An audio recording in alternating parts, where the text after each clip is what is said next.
नमस्कार दोस्तों, कैसे हैं आप सब। उम्मीद करते हैं बहुत ही अच्छे होंगे और आपकी पढ़ाई भी अच्छी चल रही होगी।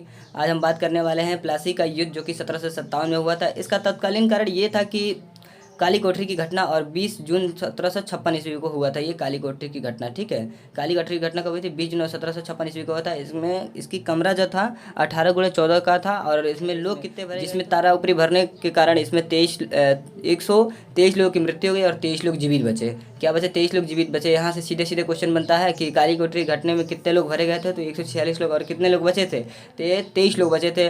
अब उसमें से एक और व्यक्ति बच के आया था जिसका नाम था हालवेल द्वारा इसका वर्णन किया जाता है। जो कि काली कोठरी घटना है, इसमें से हालवेल एक बच के आया था। इसी के द्वारा एक इसका घटना को मतलब वर्णन किया जाता है। ठीक, अब आ जाते हैं अपने नेक्स्ट टॉपिक पर। नेक्स्ट टॉपिक हमारा रहेगा नेक्स्ट वर्ष 23 जून 1757 ईस्वी को प्लासी का युद्ध होता है। किसके किसके बीच होता है? तो ये बंगाल के नवाब सिराजुद्दौला और अंग्रेज के तरफ से लॉर्ड क्लाइव के से होता है। अंग्रेज की तरफ से लॉर्ड क्लाइव की तरफ से बीच से होता है ये दोनों का, जिसमें सिराजुद्दौला की हार होती है। किसको? सिराजुद्दौला की हार होती है। ठीक है, और अंग्रेज को लॉर्ड क्लाइव की जीत होती है, गवर्नर लॉर्ड क्लाइव को जीत होती है। अब इसके कारण मीर जाफ़र का टाइम पीरियड कब से कब तक है? आगे एक एक पॉइंट है। मीर जाफ़र का टाइम पीरियड होता है 1757 से 1760 तक। ये नवाब बन के रहते हैं। जब ये नवाब बने रहते हैं तो इन पे ये लॉर्ड क्लाइव इन पे हमला करता है। तो ये मीर कासिम जाता है और मीर कासिम जाके कहता है लॉर्ड क्लाइव से कि जितना आपको दो मैं ए गुना आप ये मीर जाफ़र हैं, आपको ये गुना मतलब फ़ायदा करवा रहे हैं, तो आप हमें नवाब बना दीजिए, हम आपका 2 गुना फ़ायदा कराएंगे। कहानी की तरह सुनिए। मीर कासिम जाके कहता है लॉर्ड क्लाइव से कि आप हमें नवाब बना देंगे तो हम आपको 2 गुना फ़ायदा कराएंगे। ठीक, तो लॉर्ड क्लाइव जाके हमला करता है मीर जाफ़र पे। मीर जाफ़र मतलब इस पे पराजित हुआ। उसके बाद से उसी के दामाद मीर कासिम को इसका नवाब बना दिया जाता है। उसी के दामाद किसको? मीर कासिम को उसका नवाब बना दिया जाता है। ये नवाब कब से कब तक रहता है? 1760 से 1763 तक ये नवाब बना रहता है। उसके बाद से ये अपना जब नवाब बन जाता है तो उन लोगों को पता नहीं लगता है। उसके बाद से क्या करता है, ये अपना राजधानी चेंज कर देता है। तो ये अपनी राजधानी चेंज करके मुर्शिदाबाद से मुंगेर कर देता है। ठीक है, तब इन लोगों अंग्रेजों को पता लगता है कि अरे ये तो हम लोगों को 2 गुना फ़ायदा कराने वाला था, ये तो अपना खुद राजधानी चेंज कर दिया और यहाँ से चला गया। फिर 1763 ईस्वी में मीर कासिम अवध के नवाब। इससे पहले मैं एक थोड़ा सा पॉइंट आपको बता दूं कि जब ये चला जाता है तो फिर लॉर्ड क्लाइव इन पे हमला करके इसको मतलब हरा के फिर मीर जाफ़र को बैठा देते हैं। तो ये मीर कासिम जो है, मीर कासिम जाता है अवध के नवाब के पास। अवध के नवाब कौन थे? तो अवध के नवाब थे सुजाउद्दौला के पास जाता है। जाके इनसे अब ये बात कराता है। सुजाउद्दौला अपने मतलब अपने कमरे में शाह आलम द्वितीय और सुजाउद्दौला के बीच एक मीटिंग चल रही होती है। उसके बीच ये पहुंचता है कौन? मीर कासिम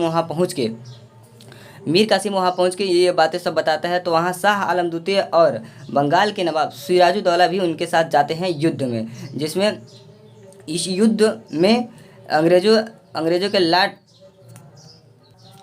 अवध के नवाब और बंगाल के नवाब और ये शाह आलम द्वितीय के बीच होता है और अंग्रेजों के बीच, ये तीनों लोग के बीच होता है, जिसे बक्सर के युद्ध कहते हैं। बक्सर के युद्ध कब हुआ था ये पॉइंट आप नोट डाउन कर लीजिएगा, ये पॉइंट बहुत महत्वपूर्ण है। 22 अक्टूबर 1764 ईस्वी को बक्सर का युद्ध होता है। किसके, ये पूछ भी सकता है किसके किसके बीच हुआ था? तो अवध के नवाब सिराजुद्दौला और बंगाल के नवाब मीर कासिम और शाह आलम द्वितीय के बीच हुआ था। उसके बीच अंग्रेजों के बीच हुआ था। ठीक है, इसको आप नोट डाउन कर लीजिएगा। इसमें होता ऐसे है कि इस कहानी को थोड़ा सुन लीजिए। इसमें होता ऐसे है जो होता है तो उसके बीच ये क्या होता है कि जो बंगाल के नवाब है मीर कासिम, इन लोग लड़ते रहते हैं। तले बीच में ये भग जाता है दिल्ली। अब वहीं इसका 1777 ईस्वी में उसका दिल्ली में ही मृत्यु हो जाता है। और ये अवध के नवाब सिराजुद्दौला और जो शाह आलम द्वितीय हैं, इनको अंग्रेजों ने कैद करके अपने पास बैठा लेते हैं। ठीक है, जब ये लोग बैठा लेते हैं तो इन लोगों दोनों को तो मीर कासिम को ढूंढा जाता है। तो मीर कासिम नहीं मिलता है, वो दिल्ली भाग जाता है। उसी बीच युद्ध के बीच ही दिल्ली चला जाता है। उसके बाद से होता है अवध के नवाब सिराजुद्दौला और शाह आलम द्वितीय को बैठा लेते हैं। अब अंग्रेज इनसे पूछते हैं पहले शाह आलम द्वितीय से कि इस युद्ध में आने का आपका क्या कारण था, आप क्यों आए? तो शाह आलम द्वितीय कुछ जवाब नहीं देते हैं। तब उनसे एक संधि होती है, पहली इलाहाबाद की संधि। आगे बताएंगे आपको इलाहाबाद की संधि कैसे और किसके किसके बीच होती है और क्यों होती है। ठीक है, चलते हैं आगे नेक्स्ट की तरफ। लेकिन आप लोग ये जरूर नोट डाउन कर लीजिएगा, ये बहुत इंपॉर्टेंट क्वेश्चन है। मैंने इस पर स्टार लगा लेता हूँ, आप लोग भी लगा लीजिएगा, क्योंकि ये बहुत महत्वपूर्ण क्वेश्चन है कि मतलब बक्सर का युद्ध किसके किसके बीच हुआ। तो आपको बता दिया जाए, अवध के नवाब सिराजुद्दौला, बंगाल के नवाब मीर कासिम और शाह आलम द्वितीय के बीच हुआ था, जिसे तीनों लोग इधर से थे और इधर से अंग्रेज से हुआ था, जो कि बक्सर का युद्ध होता है 22 अक्टूबर 1764 ईस्वी को। ये नोट डाउन कर लीजिएगा। अब इसमें देख लीजिए, जो मीर कासिम था, मीर कासिम मैंने आपको अभी बताया कि युद्ध के समय ही वो दिल्ली भग जाता है। भगने के बाद से वहाँ हो जाता है, तो उसको तत्कालीन कारण किसी कारण उसकी मृत्यु हो जाती है 1777 ईस्वी को। ठीक है, उसकी मृत्यु हो जाती है 1777 ईस्वी को। उसके बाद से इलाहाबाद की संधि होती है। तो इलाहाबाद की संधि किसके किसके बीच होती है, जरा इस पर ध्यान देते हैं। शाह आलम द्वितीय और अंग्रेजों के बीच इलाहाबाद की संधि होती है। कब होती है, 12 अगस्त 1765 ईस्वी को शाह आलम द्वितीय और अंग्रेजों के बीच संधि होती है।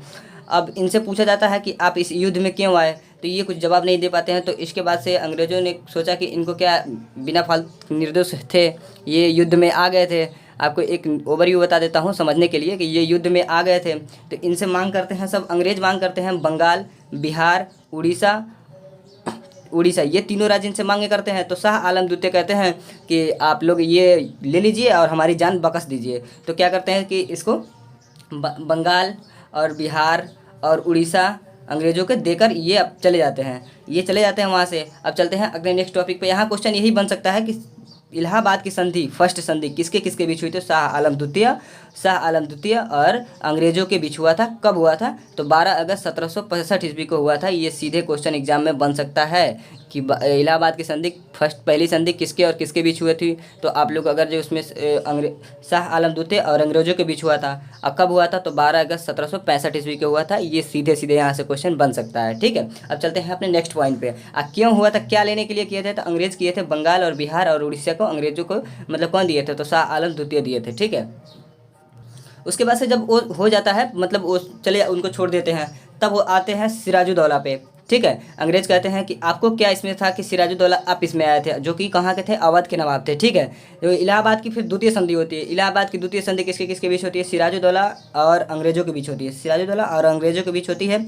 और इस कब होती है, तो 16 अगस्त 1765 ईस्वी को ये भी होती है। ठीक, तो इलाहाबाद की द्वितीय संधि अगर आपसे पूछ ले तो किसके किसके बीच होती है, तो सिराजुद्दौला और अंग्रेजों के बीच होती है।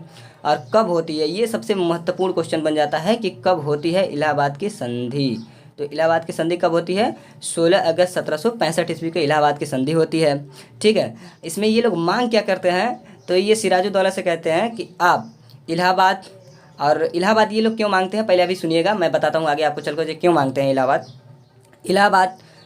मांग लेते हैं। इलाहाबाद के बाद से वो कहते हैं, तो सिराजुद्दौला कहते हैं कि ठीक है अब मैं जाऊँ, तो सिराजुद्दौला को ये लोग कहते हैं अंग्रेज क्यों, अभी रुकिए। तब उन्होंने 50 लाख जुर्माना अंग्रेजों के सेना के खर्च के लिए मांगा कि 50 लाख रुपए दीजिए। और उस टाइम जो कि 16 अगस्त 1765 ईस्वी में 50 लाख रुपए बहुत मायने रखता था। ठीक है, तो ये होता है 50 लाख इन लोगों से जुर्माना मांगते हैं। तो तब ये कहते हैं कि आप इलाहाबाद क्यों मांग रहे हैं, तो इलाहाबाद इसलिए मांगे थे जो कि पहली संधि हुई थी शाह आलम द्वितीय और अंग्रेज़ों के बीच, तो उनके लिए शाह आलम द्वितीय के लिए इलाहाबाद मांगे थे अंग्रेज़ों ने। अंग्रेज़ों ने सिराजुद्दौला से इलाहाबाद मांग के शाह आलम द्वितीय को उनको दे दिया, शाह आलम द्वितीय को ये इलाहाबाद दे दिया। ठीक है, और 50 लाख रुपया जुर्माना मांगे थे अंग्रेजों को सेना में, जो कि खर्च हुआ था युद्ध लड़ने के वरदान। ठीक है, तो इसको माना जाता है। अब इससे ज़्यादा आपको क्वेश्चन नहीं पूछा जाएगा, ये क्वेश्चन तो पूछा नहीं जाएगा। इलाहाबाद की द्वितीय संधि कब हुई थी, ये नोट डाउन कर लीजिएगा, सबसे ज़्यादा इंपॉर्टेंस यही होता है। उसके बाद से सिराजुद्दौला और अंग्रेजों के बीच हुआ था, ये आप लोग को याद रखना है। ये भी महत्वपूर्ण क्वेश्चन बन सकता है कि किसके किसके बीच हुआ था, तो इसके बीच हुआ था ये संधि। ठीक, अब चलते हैं अपने लास्ट पॉइंट पे, जो कि हमारा लास्ट पॉइंट रहेगा।